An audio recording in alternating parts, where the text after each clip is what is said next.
fuoco incrociato verso Daniele Stival, perché oggi, dopo Calderoli, è lui nel mirino per un fotomontaggio, definiamolo così, apparso sul suo profilo Facebook, che in qualche modo prendeva per i fondelli il ministro Kyenge. Però quanto è accaduto ce lo spiega proprio Daniele Stival, intervistato in esclusiva dalla nostra emittente.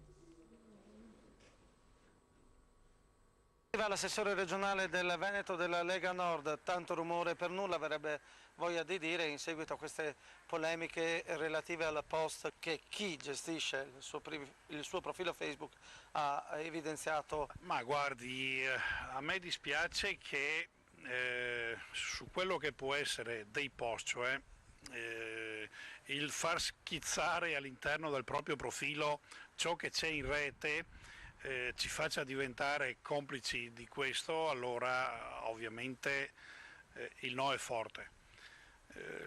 La mia preoccupazione però sta nel fatto che, anche se io ospito sempre qualsiasi tipo di segnale positivo o negativo che parli bene o male di me o degli altri, insomma, male nel senso politico ovviamente, quindi si vada oltre al fatto della critica, per quanto pesante sia, e si diventi strumentalmente così, allora non so più quale è il limite per la democrazia. Quindi a me preoccupa più questo che non quelli che sono i termini del contendere che si...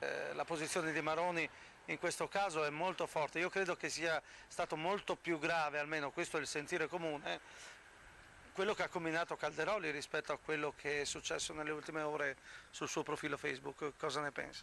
Ma senz'altro, allora, ciò che dice una persona deve poi rispondere di ciò che dice, e quindi su quello sono perfettamente d'accordo. Avessi scritto io un post del genere, dovrei risponderne giustamente in tutte le sedi, anche e soprattutto quelle politiche. Io ho sempre ospitato anche profonde critiche, anche minacce di morte nei miei confronti, e nessuno si è mai preoccupato di difendere le mie posizioni anche di fronte ad accuse pesanti, però credo che appunto anche in questo caso ci sia troppa strumentalizzazione politica rispetto a ciò che sta succedendo nel Paese.